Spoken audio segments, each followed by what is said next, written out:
প্রথমত আমি বলতে চাই, আজকে আমি ব্যানারে দেখতে পাচ্ছি এই মাদ্রাসার নাম হলো আল ইহসান।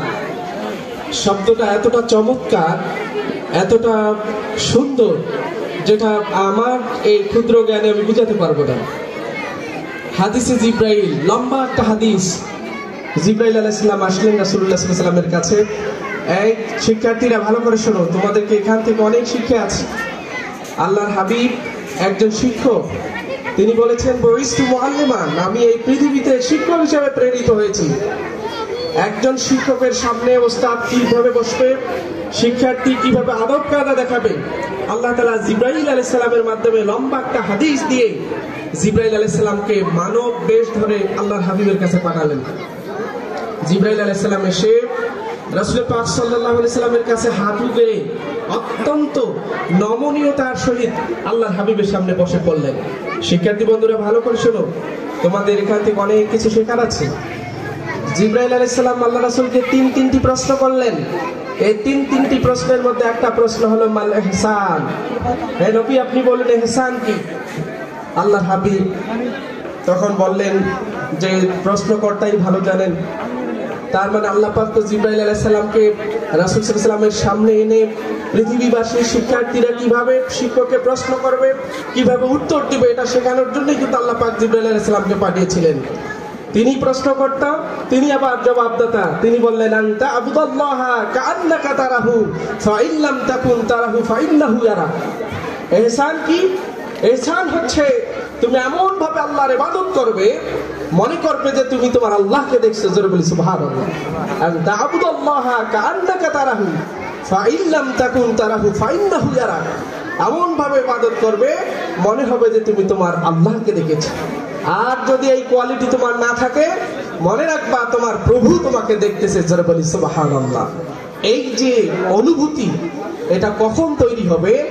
যখন আপনার মধ্যে ধর্মীয় জ্ঞান বোধ থাকবে, কোরআনের জ্ঞান থাকবে, হাদিসের জ্ঞান থাকবে। ইন্নামা ইয়াখশাল্লাহা মিন ইবাদিহিল উলামা। আল্লাহ তো বলেছেন যে নিশ্চয়, কেবলমাত্র, শুধুমাত্র, একমাত্র। এখানে আল্লাহ তাআলা ইন্না হরফে মুশাব্বাহ বিল ফেল এটা উল্লেখ করে শেষ করেন নাই। ইন্নার সাথে আরেকটা মা বর্ণ যোগ করেছেন।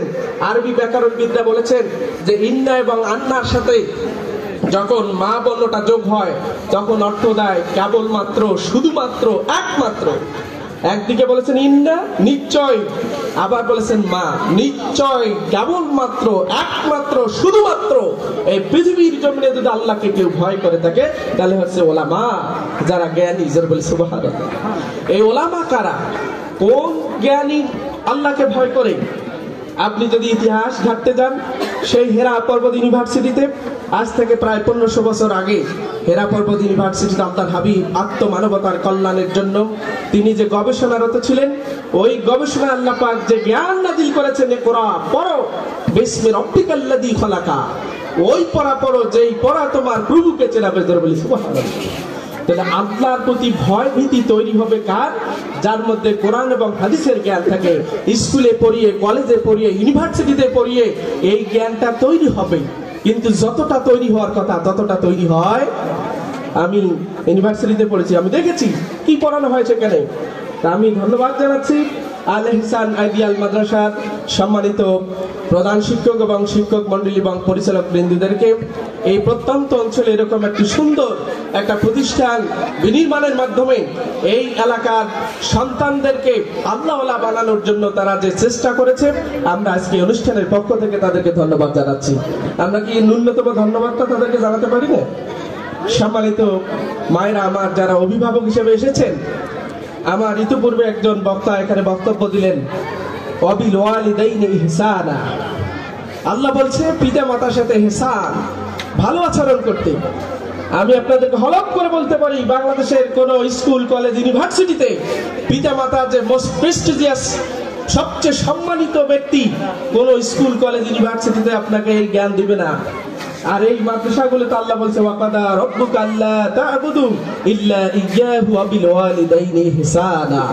আপনার সন্তান যখন এই মাদ্রাসাগুলোতে আসবে, আপনি যে পৃথিবীর সবচেয়ে সম্মানিত ব্যক্তি, এই মাদ্রাসাগুলোতে এগুলো শিক্ষা দেওয়া হবে। আপনার সন্তান বার্ধক্য বয়সে নয়, আপনার যৌবন বয়সে, তরুণ বয়সে, মাঝ বয়সে, বার্ধক্য বয়সে, প্রত্যেকটা সময় আপনার সন্তান আপনাকে মাথায় নিয়ে হাঁটবে। কথা বলেন ঠিক কিনা? স্কুলে পড়াবেন, কলেজে পড়াবেন, ইউনিভার্সিটিতে পড়াবেন, বড় বড় হায়ার এডুকেটেড হবে, উচ্চ শিক্ষিত হবে। যার সন্তান যত বেশি উচ্চ শিক্ষিত হবে, তার সন্তান তত বেশি তার বাবা মা থেকে দূরে থাকবে। এটাই হচ্ছে বাংলাদেশের ইতিহাস। কথা বলেন।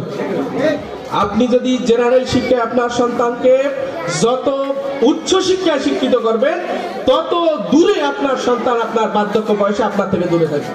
আর আপনি যদি ধর্মীয় শিক্ষাবোধ দেন, কোরআনের শিক্ষা দেন, হাদিসের শিক্ষা দেন, তাহলে এই সন্তান যদিও তার জীবিকার জন্য খানিকটা দূরে থাকতে হয়, তারপরে তার মনটা সদা সর্বদা আপনার কাছে থাকবে। কথা বলে ঠিক কিনা? এই কারণে আমি আপনাদের পায়ে ধরি বলবো, সম্মানিত মায়েরা, আপনাদের সন্তানগুলোকে এই মাদ্রাসায় পড়াবেন। মাদ্রাসা তো এটা দোধারি ছুরি, এটা দোধারি ছুরি। এই যে আমাদের গুলমুন্ডা মাদ্রাসার সম্মানিত উপাধ্যক্ষ মহোদয় বক্তব্য দিলেন, সেখানে সম্ভবত একটা কথা বলেছিলেন যে রথ দেখতে কলা লাগে, এরকম একটা কথা আমার কানে আসলো। রথ যাত্রা দেখতে গেলে কলা নিয়ে যেতে হয়। একজন গেছে রথ দেখতে, কলা নিয়ে যায় নাই, পরে আবার বাড়ি এসছে, বাড়ি এসে আবার কলা নিয়ে যায়, রথ দেখতেছে। তা আপনাকে মাদ্রাসা শিক্ষা এমন একটা শিক্ষা, যে শিক্ষায় আসলে আপনি রথ এবং কলা একসাথে পাবেন। এই মাদ্রাসায় ইংরেজি পড়ানো হয়, সায়েন্স পড়ানো হয়, সব জ্ঞান দেওয়া হয় এখানে। স্কুল এবং মাদ্রাসার মধ্যে কোনো পার্থক্য নেই। আসমান জমির পার্থক্য আছে, সেটা হলো মাদ্রাসায় পৃথিবীর সর্বশ্রেষ্ঠ কিতাব মহাগ্রন্থ আল কোরআন শেখানো হয়, পৃথিবীর সর্বশ্রেষ্ঠ মহামানবের জীবনী পড়ানো হয়, তার কথাগুলো পড়ানো হয়। স্কুলে এই জ্ঞান দেওয়া হয়। সম্মানিত মা বোনেরা, আপনাদের পায়ে ধরে আবারও বলছি, আপনারা আপনাদের সন্তানগুলোকে সিদ্ধান্ত নেন, বছরের শুরুতে আপনার সবচেয়ে মেধাবী, সবচেয়ে ট্যালেন্টেড, সবচেয়ে হ্যান্ডসাম যেই সন্তানটা আপনার দেখতে খুব চমৎকার, সুদর্শন, তাকেই মাদ্রাসায় দেন। প্রয়োজনে আপনার যে ছেলেটা দুর্বল, তাকেই স্কুলে দেন। কিন্তু আমরা এটার হিতের বিপরীত করি। যেই সন্তান চলে না, ল্যাংড়া, খোড়া, ভূতা, অটিস্টিক, চলে না, দেখতেও সুন্দর না, এটাকে আমরা মাদ্রাসা দিয়ে বলি ফি সাবিলিল্লাহ,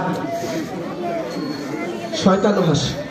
কথা বলে, আপনার যে ছেলেটা এমবিবিএস এ পড়ে, আপনার ওই সন্তানটাকে যদি আপনি মাদ্রাসাতে পড়াতেন, এই সন্তানটা একদিকে হয়তো এমবিবিএস ডাক্তার, অপর দিকে হয়তো কোরআনের শ্রেষ্ঠ একজন মুফাসসির। এই পৃথিবীর ইতিহাস আপনি ঘেটে দেখেন, ইবনে সিনাকে বাদ দিলে চিকিৎসা শাস্ত্র পুরোটাকে বাদ দিতে হবে। এই ইবনে সিনা একদিকে ছিলেন মুফাসসিরে কোরআন, একদিকে ছিলেন কোরআনের হাফেজ, একদিকে ছিলেন তিনি একজন জাস্টিস, একদিকে তিনি ছিলেন শ্রেষ্ঠ একজন ডাক্তার। কথা বলে ঠিক কিনা? আমি যে মাদ্রাসায় চাকরি করি, আমার মাদ্রাসায় গত বছর এমবিবিএস এ চান্স পেয়েছে, এর আগের বছর চান্স পেয়েছে, এর আগের বছর, টানা তিনটি বছর আমার মাদ্রাসার শিক্ষার্থী, আমার শিক্ষার্থীরা বাংলাদেশ মেডিকেলে চান্স পেয়েছে। পাবলিক বিশ্ববিদ্যালয়ের কথা বাদই দিলাম। তো মাদ্রাসায় যারা পড়ে তারা কি ব্যাকডেটেড? অবশ্যই না। মাদ্রাসায় যারা পড়ে, যারা এমবিবিএস হবে, এরা এট এ টাইম দুইটা চিকিৎসা করবে। এই পৃথিবীর জাগতিক শিক্ষায় শিক্ষিত এমবিবিএস ডাক্তার মানুষের শরীরের চিকিৎসা করে, আর কোরআন হাদিসের জ্ঞানে পণ্ডিত একজন MBBS doctor at a time সে দুটো চিকিৎসা করে। একটা হলো মানব শরীরের দৈহিক চিকিৎসা, আর একটা হচ্ছে মানব শরীরের আত্মার চিকিৎসা। কথা বলেন ঠিক কিনা? শরীরের চিকিৎসা আর আত্মার চিকিৎসা আসমান জমিন পার্থক্য রয়েছে। আপনার আত্মার রুহের চিকিৎসা, রুহের খোরাক হচ্ছে কোরআন এবং হাদিস। আর শরীরের যে আমাদের বিভিন্ন কারণে আমরা অসুস্থতা হয়ে যাই, সেটা তো আপনার উপশম করা যায় বিভিন্ন ভাবে। কিন্তু আপনার যদি রুহের খোরাক না হয়, আপনার রুহের মধ্যে যদি ভুল পড়ে যায়, তাহলে কিন্তু আপনি বাঁচতে পারবেন। সম্মানিত মায়েরা, আবারও আপনাদের পর জোরে আমি আপনাদের উদাহরণ আহ্বান জানাচ্ছি, কেন আপনার কলিজার টুকরো সন্তানকে আল ইহসান মাদ্রাসায় দিবেন? কোরআনুল কারীম আল্লাহ বলছে, ওয়াসাইনাল ইনসানা বিওয়ালিদাই হামালাতহু উম্মুহু ওয়াহনান আলা ওয়াহনিন ওয়া ফিসালুহু ফি আমাইন। আল্লাহ বলছে, ও সন্তানরা, তোমরা তোমাদের মায়েদের সাথে সৎ ব্যবহার করো। কেন?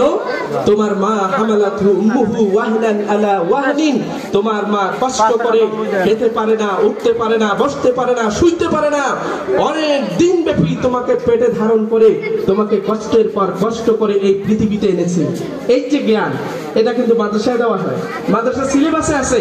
আমরা যারা মাদ্রাসায় পড়াশোনা করেছি অনেকবার এটা পড়তে হয়েছে। একজন সন্তান যখন এই জ্ঞানটা পায়, সে খবরদার সে কখনো তার মায়ের সাথে খারাপ ব্যবহার করতে পারে।